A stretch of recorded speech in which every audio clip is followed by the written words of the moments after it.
Good morning, everyone. How y'all doing? Today we're doing a front yard tour. I know we just did it a few months ago, but I kind of wanted to go over what our garden looks like after 2 months, well, more than 2 months, of over 100-degree weather. And actually, this next week, the weather report says that we're supposed to have a full week of 111, and there are some weather channels that are saying that it might get up to 113. So we're going to be in the first week of September, and we are still very, very hot. On top of that, most of you guys know that we're in a drought, and for those of you who live here in the Central Valley and watch, please correct me if I'm wrong, but I think here in the Fresno area, it has only rained 4, maybe 5 days since January. We had a lot of rain in December, which gave us some good snowpack, but after that, we didn't really have any rain. I think we had a little bit of rain January, February, and March, and nothing since then. So we are only allowed to water 3 days a week between March and November. And during those, each day that we're allowed to water, we cannot water between 10 a.m. and 6 p.m. Come November, between November and March, we will only be allowed to water 1 day a week. So there will be many things in our garden that are tired of summer. They're ready for some cooler weather. They would really love some rain.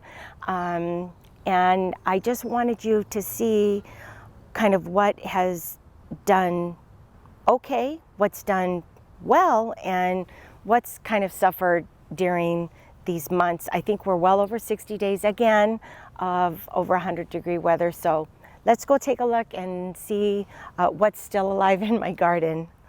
Not much has changed underneath the redwood trees outside of, in my, should I say haste? in my need to clean up all the redwood branches, I've landed up pulling out a lot of the lemon coral sedum or lemon ball sedum. And I might and probably will replace it come fall once it cools off a little bit. Right now I'm not planting anything because when it's 100 degrees plus, nobody really wants to be in the garden, at least planting.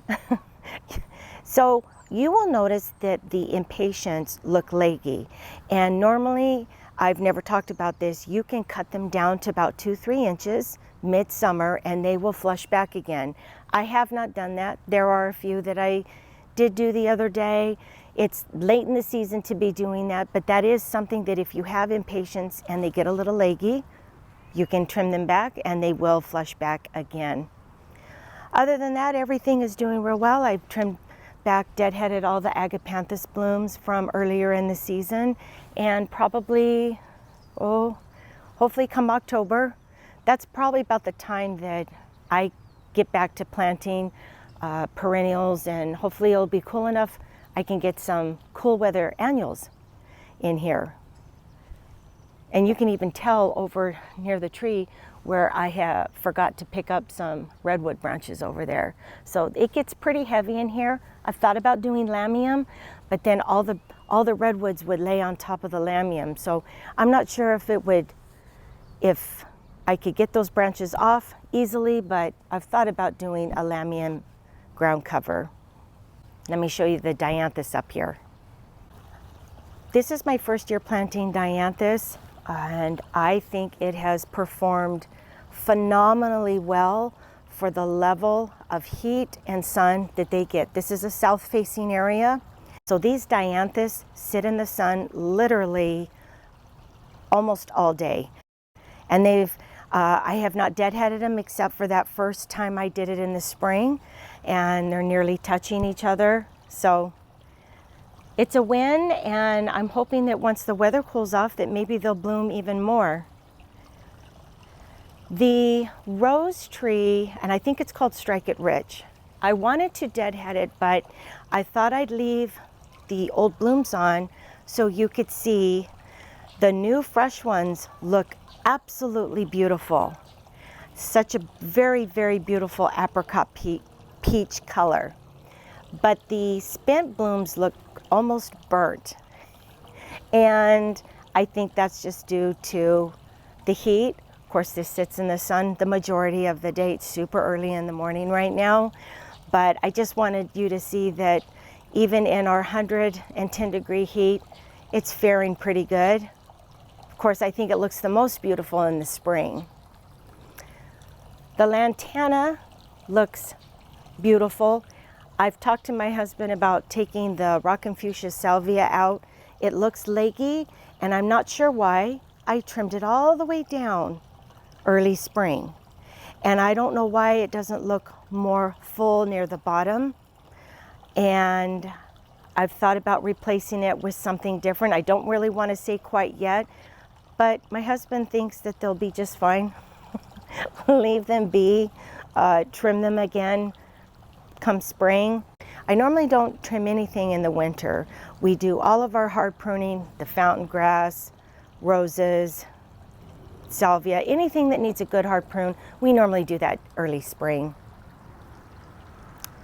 Let me show you the Limelight Prime that I moved.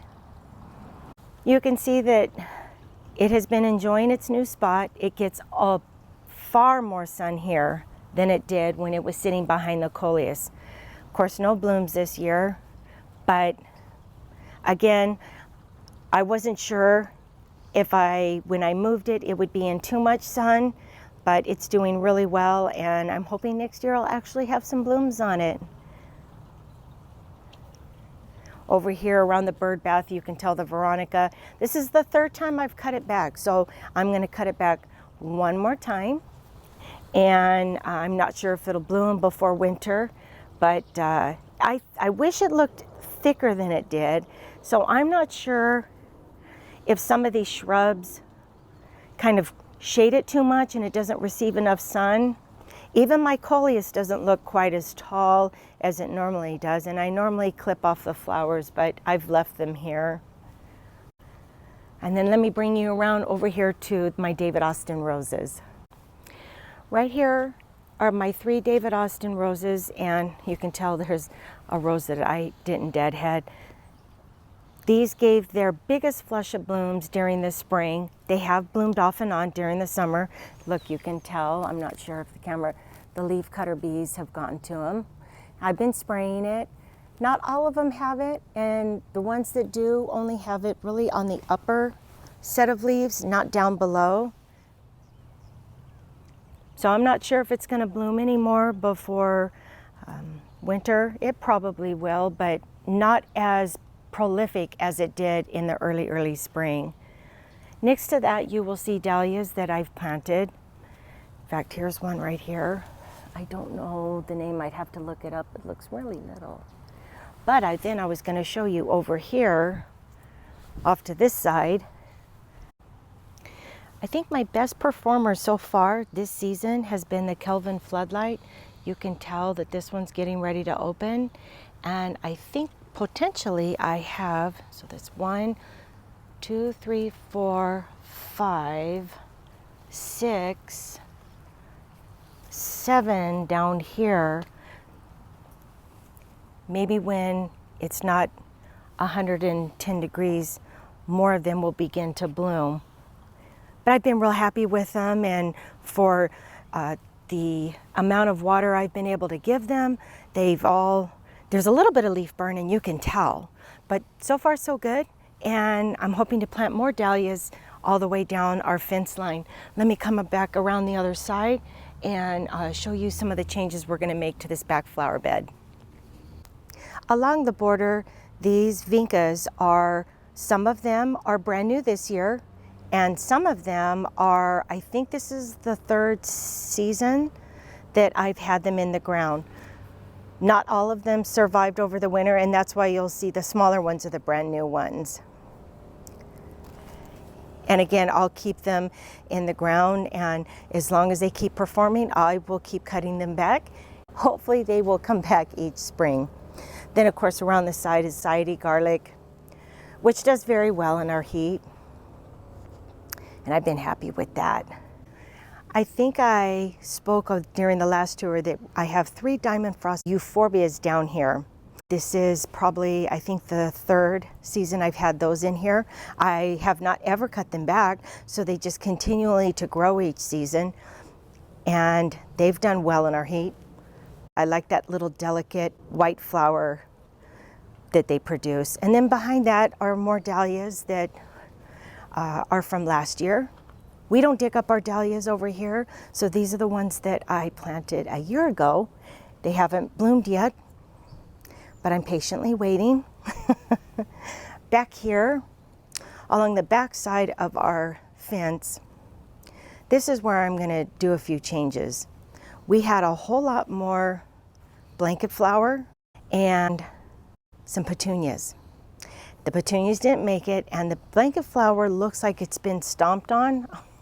I don't know if this is just an area where the squirrels like to gather, but I have lost a few branches and plants due to them being stepped on, and I'm not really back here that often, so I know it's not me. Along the back side here are my, I believe, evening rose proven winners hibiscus. They've been blooming all season. I don't know if they're done. I don't see any new buds on them. And they didn't get as tall as I thought they would. However, this is west facing, and again, for the level of heat that we're receiving and the amount of water I'm able to give them, they've performed rather well. I'd like to get a few others, or at least one more, to put on the other side in that blank area back there, just between the butterfly bush and the agapanthus. I was going to say, proven winners is not easy to find over here. More and more nurseries are beginning to carry them. However, I'm not sure if I'll be able to find a matching hibiscus to put off to the side here. So I'm not sure how I feel about the Dusty Miller. I like the color, but I'm not sure if I like the wild texture or the growth habit of it. There's part of me that wishes I could kind of train it a little bit more, but I do want to add some new perennials in here, maybe even a shrub rose or two. I'm not sure, but we'll wait for fall until we can do that. And then I have one last area to show you real quick. Last but not least, my walkway.